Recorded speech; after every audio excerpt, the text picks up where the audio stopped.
کہنے لگے چپ کر دے مولوی، یہ پڑھے گا تو میں روٹی کہاں سے کھاؤں گی؟ امام صاحب کہنے لگے مجھے بتائے گی تیرے گھر کا خرچہ کتنا ہے؟ کہنے لگی 40 درہم ہے، اور اماں کہتی میں نے جان بوجھ کے زیادہ بتائے، میں نے کہا 40 درہم خرچہ ہے، تو دے گا؟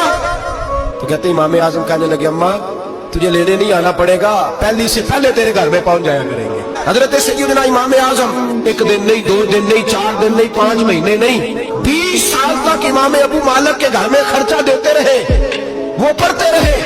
اماں کہنے لگی تو میرے بیٹے کو لگا تو لیا ہے تو پڑھ کے بنے گا کیا؟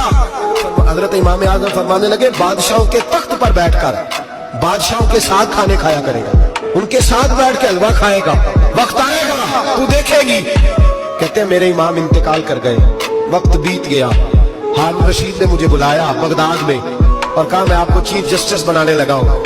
کہتے ہیں میں خوشی سے سجدے کرنے لگا، میں چیف جسٹس بنا۔ میں نے اپنی اماں کو خط لکھا کہ اماں بغداد آ جا، تیرے بیٹے کو اللہ نے بڑی شان عطا کر دی ہے۔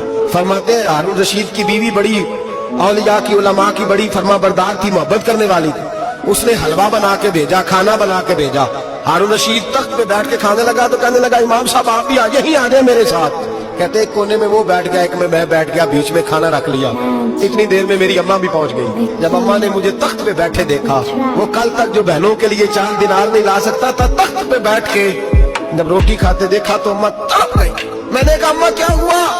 کہنے لگی بیٹا مجھے تیرا استاد یاد آ گیا، اس نے کئی سال پہلے کہا تھا اسے دین کا علم پڑھنے دے، اسے فقیہ بننے دے، یہ بہت آگے جائے گا۔ دیکھ آج اللہ نے تجھے کتنی شان عطا کی ہے۔ کہا بیٹا یہ کمال تیرا نہیں، یہ امام اعظم ابو حنیفہ کا کمال ہے۔